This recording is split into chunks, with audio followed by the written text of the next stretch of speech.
ఆదరంచే ముమ్మారు ఉపదేశించిరి. జ్ఞానమును కోరే వారికి ముఖ్య ధర్మములని భావం. జ్ఞానం కావాలా, జ్ఞానాన్ని పొందవాలా అనుకునేవాడు ఈ ధర్మాలన్నింటినీ కూడా అనుసరించవాలా. ఏదో పైకి మాత్రం జ్ఞానాన్ని చెప్తూ లోపల చేసేటివన్నీ అకృత్యాలు చేయకూడదు. ఈ ధర్మాన్ని, ఈ న్యాయాన్ని బాగా అర్థం చేసుకొని దాన్ని ఆచరిస్తూ జ్ఞానాన్ని పొందు, పరమాత్మను పొందు అని. తత్వమసి త్వం తోదసి. తత్వమసి, నీవు ఆ బ్రహ్మమే అయి ఉన్నావు. తత్వమసి త్వం తోదసి అని రాశారు మీరు. త్వం తోదసి, త్వం తోదసి అని రాసినారు.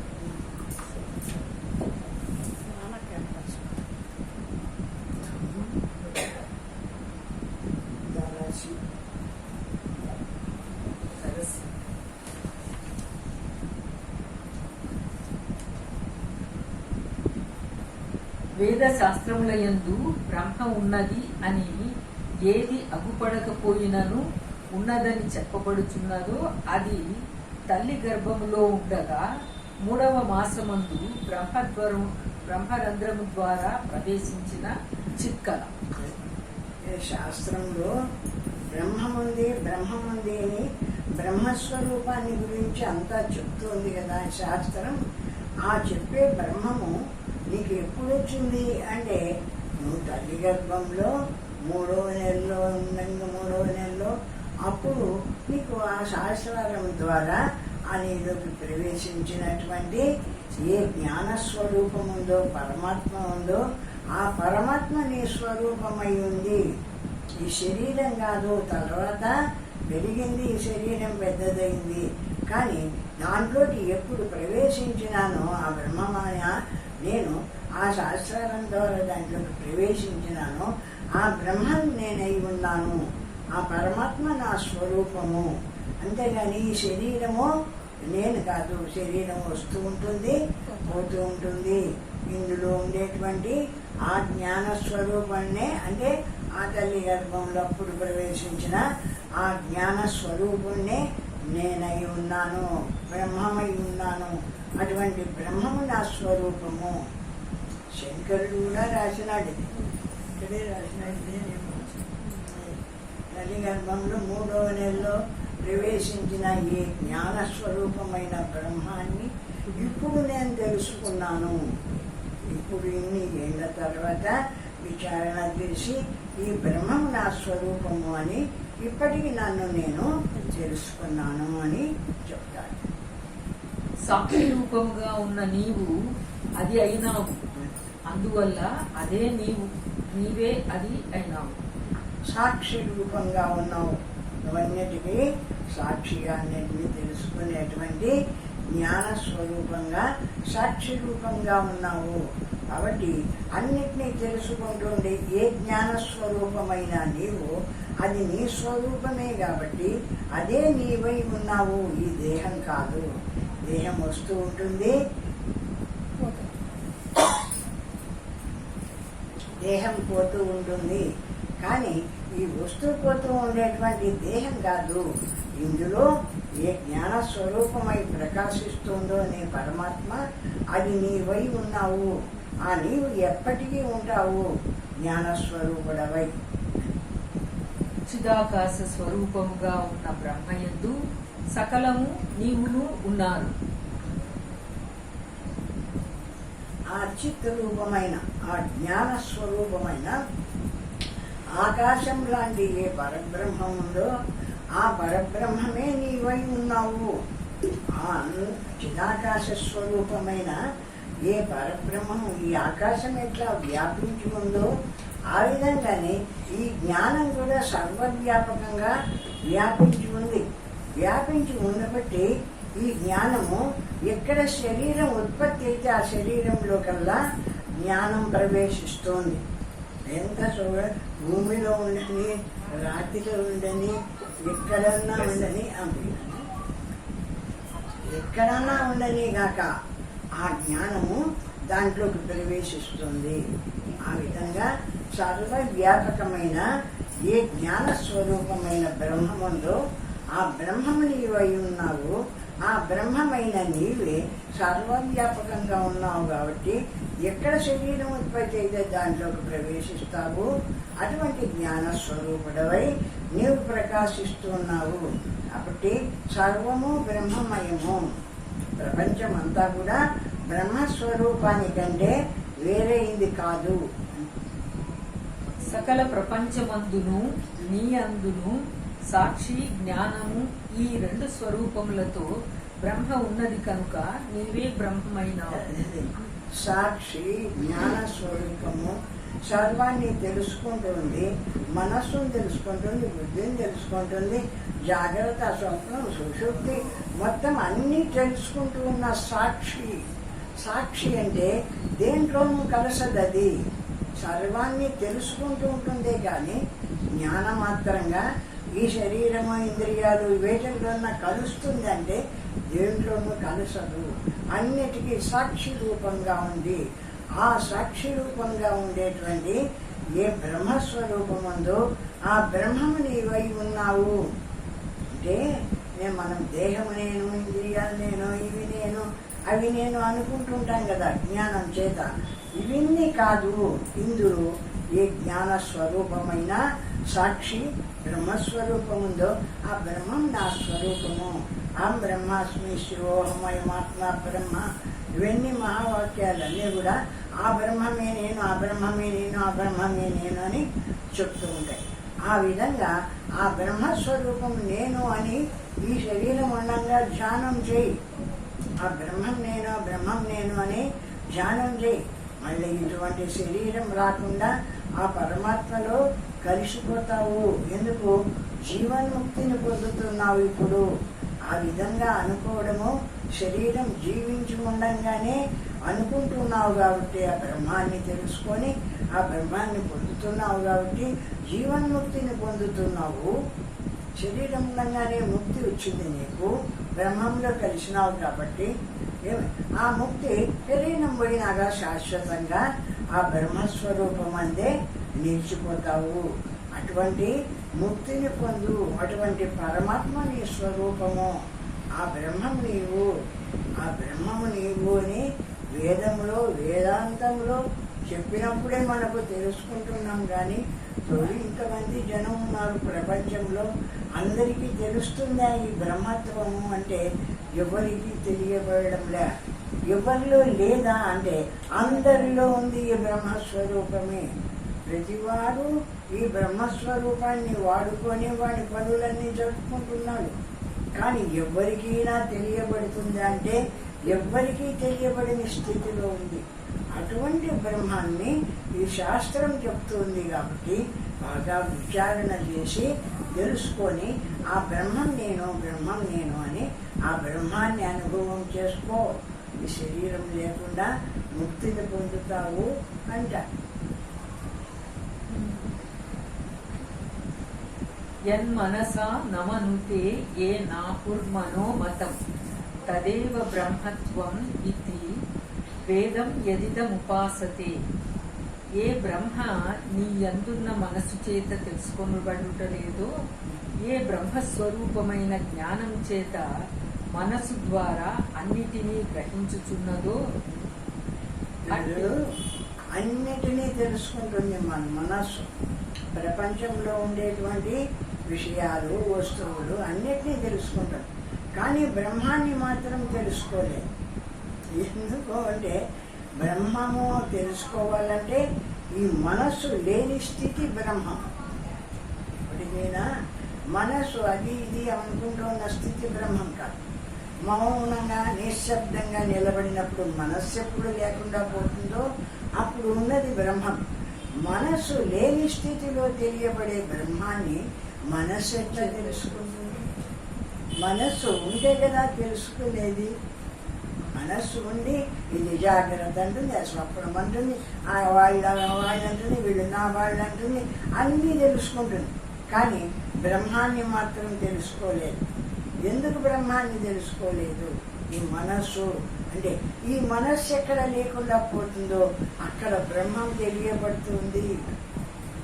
ఇక్కడ ఈ మనసు లయించిపై ఏది అనకుండా నిలబడుతున్నామో, ఏది అనకుండా నిలబడడం అనేదే మనస్సు లేకుండా పోవడం.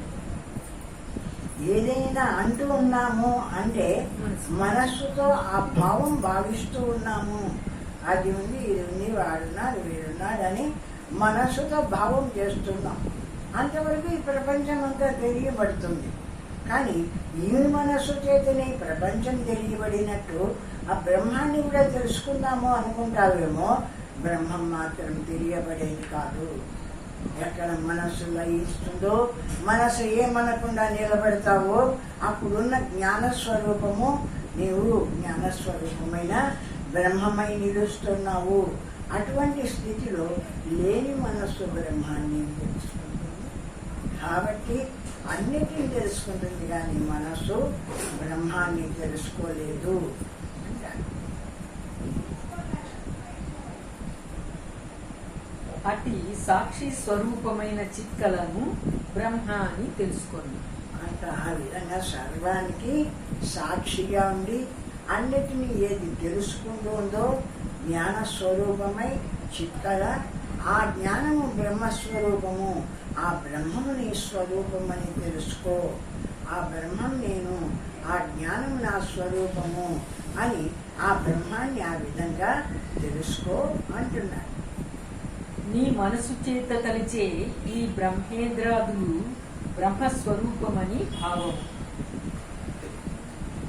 బ్రహ్మస్వరూపమని మనస్సు చేత నీ మనస్సు చేత కలిచే ఈ బ్రహ్మేంద్రాదులు బ్రహ్మస్వరూపమని భావం.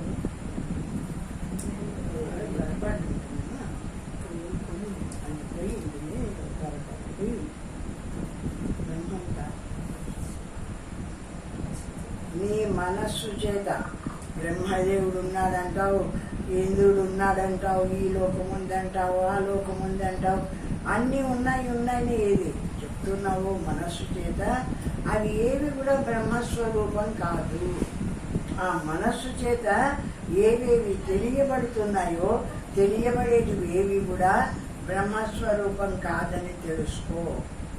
అంటే నీకు మనస్సు చేత తెలియబడే, మనస్సును విడిచి సర్వం బ్రహ్మమయంగా ఈ జ్ఞానస్వరూపం, మనస్సు లేకుండా కూడా తెలుసుకునే జ్ఞానం ఉంది కదా నాలో, జ్ఞానస్వరూపమైన బ్రహ్మము, ఈ జ్ఞానస్వరూపమే బ్రహ్మదేవుడిలో ఉంది, ఈ జ్ఞానస్వరూపమే విష్ణువులో ఉంది, ఈ జ్ఞానస్వరూపమే ప్రపంచమంతా ఉంది.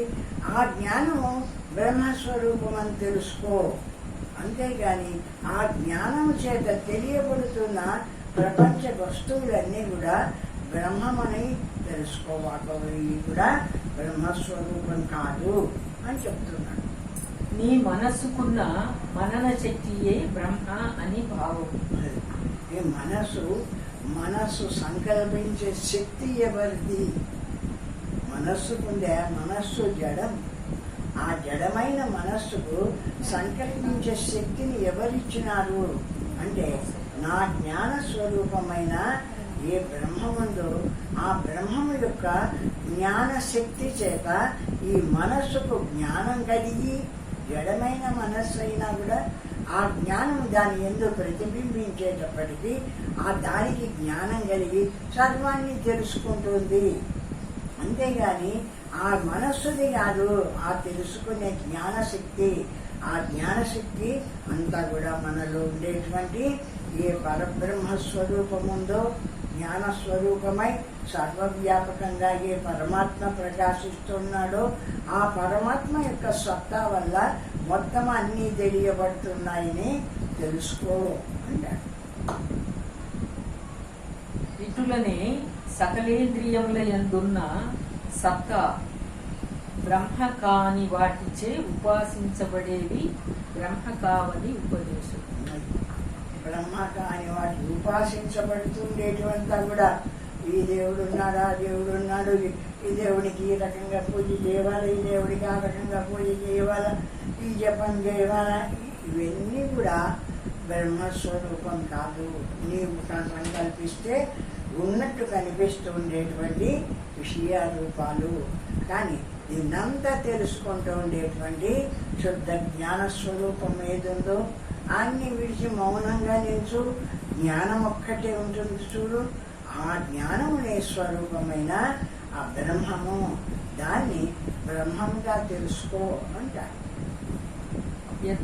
యత్పరం బ్రహ్మ సర్వాత్మ విశ్వస్యాయతనం మహత్ సూక్ష్మాత్ సూక్ష్మతరం నిత్యం తత్వమేవ తత్.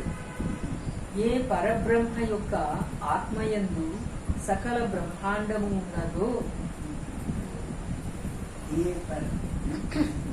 బ్రహ్మ యొక్క ఆత్మయందు ఆ జ్ఞాన స్వరూపమైన ఆ బ్రహ్మమందే సమస్త ప్రపంచము ప్రకాశిస్తుంది ఉంది. కానీ నీకు తెలియబడుతుందా? ఈ కంటికి తెలియబడదు కాబట్టి నీకు ఆ బ్రహ్మం ఏదైంది అందరూ గుర్తించలేకుండా ఉన్నారు.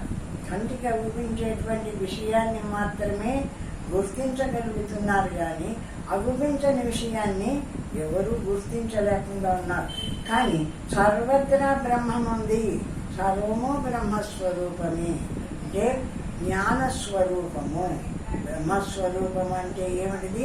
సర్వాన్ని తెలుసుకుంటూ ఉండేటువంటి జ్ఞానస్వరూపంగా ప్రకాశిస్తుంది జగత్తంతా కూడా.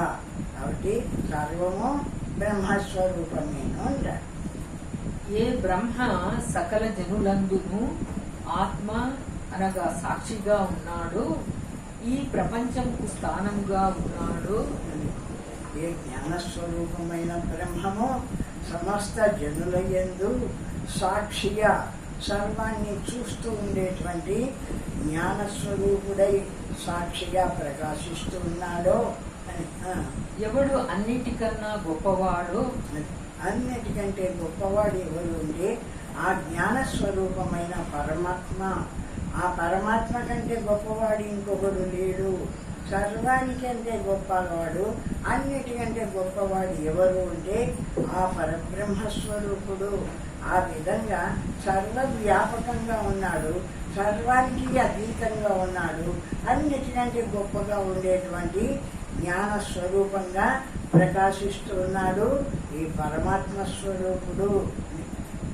ఎవడు సూక్ష్మమైన అణువు కన్నా సూక్ష్మముగా ఉన్నాడో, అణువు కన్నా అణువు తెలియబడుతుందంటే రూపం ఉండేదానికైతే ఇదో ఇంత ఉన్నాడు అంతెత్తు అంతే, ఇంత రావు ఇది చెప్తాం.